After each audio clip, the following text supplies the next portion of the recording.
Muy bien, nos vamos entonces con el doctor César Castañeda Serrano. Él es muy querido catedrático sanmarquino, ex presidente de la Corte Superior del Callao. Doctor Castañeda Serrano, muy buenas noches. Los saluda Mercedes Morocho.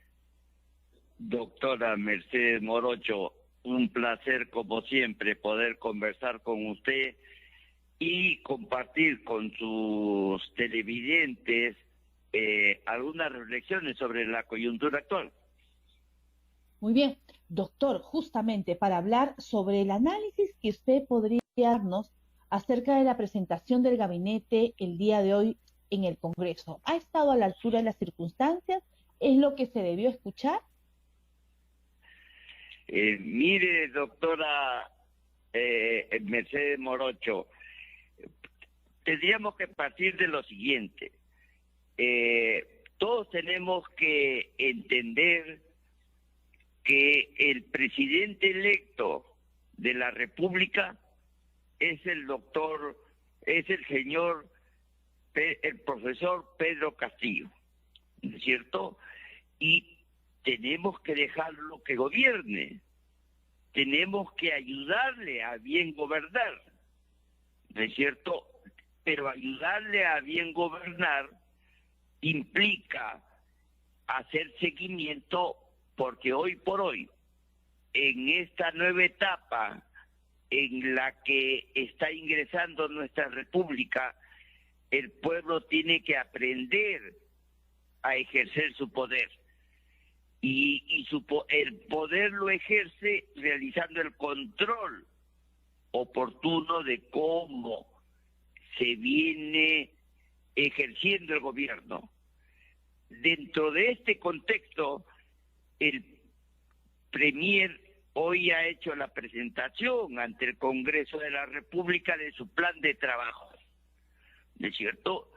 Entiendo que el discurso ha recibido una serie de opiniones. Algunos consideran que es pura retórica, consideran que es pura teoría, son buenas intenciones, pero yo he escuchado gran parte del discurso y encuentro que hay un cambio, por lo menos hay una intención de cambio.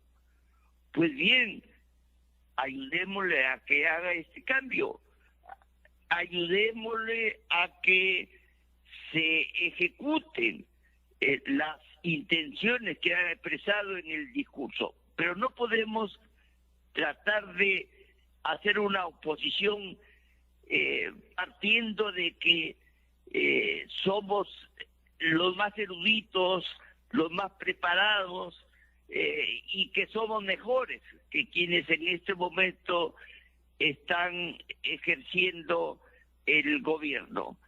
Pues hay que esperarlos a que ejecuten y hay que ayudarles a bien ejecutar estas promesas que han hecho en diferentes aspectos, ¿no es cierto? Por lo tanto, yo considero que el Congreso debe actuar responsablemente y debe darle la confianza al gabinete, ayudarle a bien ejecutar lo que ha propuesto y desde luego realizar un control de cómo vienen ejecutando todas esas promesas que han efectuado. Porque lo que el Perú exige, lo que el Perú está dispuesto a luchar es por un cambio en nuestra realidad política. Y yo considero que esta es la oportunidad y todos tenemos que trabajar en el mismo sentido. ¿No es cierto? Pues bien, Doctor hay una serie Castañeda. de propuestas que podríamos comentar, alguna de ellas. En el Perfecto. aspecto educativo, yo entiendo que hay propuestas novedosas que podrían tomarse en cuenta. En el aspecto económico hay propuestas interesantes. En el aspecto de vivienda hay propuestas interesantes. En fin, hay una serie de propuestas. A mí me preocupa que el Entonces Congreso... hay que dejar que avance por la Pero gobernabilidad por del país, supuesto, ¿no? claro. Y pero lo que vemos ejerciendo también, un control responsable, ¿no es cierto? y fiscalizador, claro, por supuesto, Por eso es supuesto. básico en una democracia. Así es. Hemos visto, doctor Castañeda, también en las calles durante esta presentación del gabinete, esta fricción que sigue habiendo. Es decir, nosotros sabemos que según el mandato constitucional, la Constitución, el derecho a la protesta, a salir a las calles, ¿no? A expresar nuestros pensamientos, es propio de nuestros derechos constitucionales, pero lo que no podemos aceptar Naturalmente. es que continúe la violencia, doctor Castañeda, y eso es algo que quisiera que usted nos explique y nos detalle, porque vemos que, bueno, ambas partes se tiran huevos, bueno, en fin, ya, para no decir quién, bueno, botellas, pero esa no es la forma.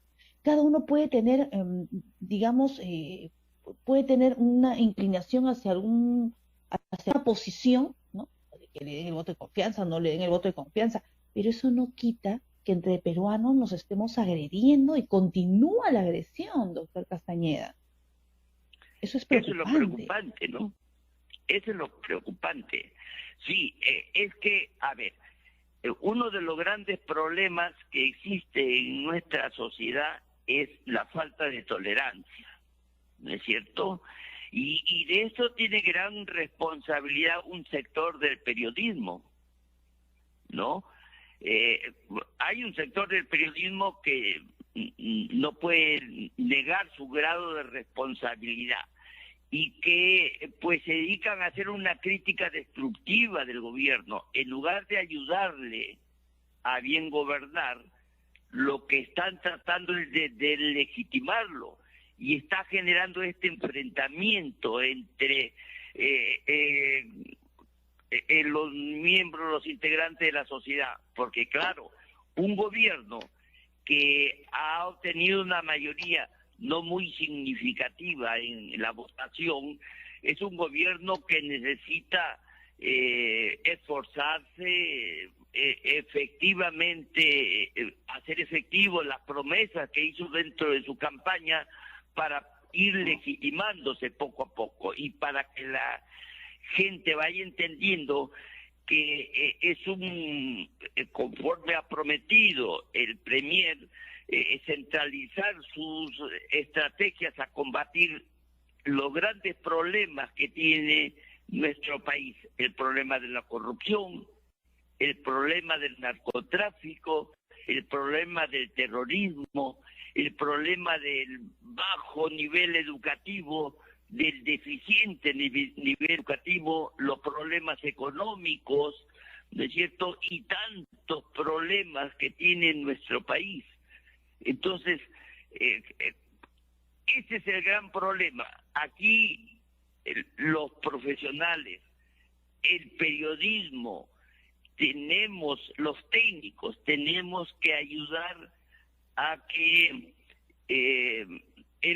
las deficiencias que pueda tener el gobierno puedan superarse, ayudarle a bien gobernar, pero no ponerle cabe, no ponerle obstáculos, no le poner piedras, no tratar de legitimarlo, porque esto implicaría agravar el problema del enfrentamiento con las peligrosas consecuencias que esto podría generar, ¿no es cierto? Aquí hay que actuar con responsabilidad social. Hay que actuar con responsabilidad social, ¿no? El Congreso, con la responsabilidad que le corresponde, fiscalizadora en todo momento. La prensa también, desde el punto de vista de su libertad, pero tampoco el hecho de difamar, porque uno tiene que informar como debe ser. Por el otro lado tenemos, por el otro lado tenemos pues a la Contraloría, que también puede investigar, a la Fiscalía, que puede iniciar las acciones del caso, de haber un tema ilícito, pero hay que dejar que gobierne, eso es verdad, porque la intranquilidad de las personas, sí, la intranquilidad, doctor Castañeda, del pueblo peruano, es del ama de casa y el padre de familia que tiene que salir a trabajar y ve pues la salsa de los precios, la especulación, por la incertidumbre propia. Entonces pensemos un poco más en las más de 200.000 familias que han perdido un ser querido y los más de 100.000 niños que han perdido a sus padres. Entonces, ¿cómo podemos pensar que quienes nos representan, que son los congresistas, deberían en todo momento siempre tener en cuenta estas situaciones tan críticas? Es decir, la pandemia, lo que estamos pasando, lo que viven a diario. Entonces, no solamente vean ustedes que están ahí porque van a ganar un sueldo bastante alto para la economía de todos los que somos independientes, sino que tienen que pensar que ustedes están ahí porque representan a un grupo de la población que ha confiado en un momento tan difícil, doctor Castañeda, de la pandemia. O sea, estamos hablando que este Congreso y este gobierno tiene una gran responsabilidad social, porque lo que le ha tocado al Perú, le ha tocado momentos críticos, y es sobre todo por la pandemia incontrolable, porque todavía aún no tenemos gran parte de la población, y con estas nuevas cepas no sé qué nos pueda suceder, doctor Castañeda. Pero en fin. Totalmente de acuerdo con usted, doctora, totalmente de acuerdo con usted. Por eso es que partimos por algo que debe tomarse muy en cuenta, ¿no es cierto? La campaña electoral ya concluyó, el pueblo ya se pronunció, los organismos constitucionales competentes para decidir quién es el ganador y ya hecho su pronunciamiento. Ya tenemos un presidente de la República. No podemos en estos momentos tratar de deslegitimarlo y tratar de arrinconarlo, tratar de hacerle bullying, haciéndolo ver como el incapaz, como se habla, por ejemplo, de que el programa de el presidente Castillo es un programa improvisado. Pero mi amiga, ¿es que acaso hay algún partido político? Primero, hablemos, ¿hay partidos políticos con ideologías definidas, con programas políticos definidos, con cuadros técnicos definidos, debidamente preparados? No lo hay. Es que la no existencia de una ley de partidos genera una gran deficiencia en la formación de los partidos políticos, ¿no es cierto? Y en la formación de los cuadros técnicos que deberían de tener los partidos políticos. Por eso es que en el momento en el que tienen que reunir los técnicos que necesitan para ejecutar sus planes de gobierno, y en la definición de sus planes de gobierno recién lo hacen cuando asumen el gobierno. Entonces, toda la razón. Esto es deficiencia general, doctor. Deficiencia de todos. ¿Qué partido político tiene una ideología y cuadros definidos? Pues usted ve que cuando gana un partido político, de los otros partidos políticos se van sumando. Ese es el gran problema de nuestra realidad. Esto no es exclusivo de el presidente Castillo. Esto es de casi todos los candidatos que se presentaron en estas últimas elecciones. Pero ya el resultado se ha dado. Ya tenemos presidente de la República. No podemos pretender tratar de delegitimarlo. No podemos pretender resaltar sus deficiencias y negar, ocultar sus virtudes que puedan tener. Pues, doctor Castañeda, hay efectivamente una esperanza del pueblo que votó por él, ¿no? Hay que avanzar, entonces esperemos pues que mañana se defina el rumbo de al menos los próximos meses. Muchísimas gracias por estar acá en el programa. Le agradecemos su participación, doctor Castañeda. Encantado, como siempre, de poder alcanzar una opinión. Y yo creo que hoy por hoy es necesario tener cuidado con nuestras opiniones, que nuestras opiniones sean constructivas, que nos ayuden a construir la nación que queremos, una nación digna, una nación que alcance el sitial en el que todos podamos vivir con justicia, con igualdad, sin mayores problemas de pobreza, mi amiga. Gracias.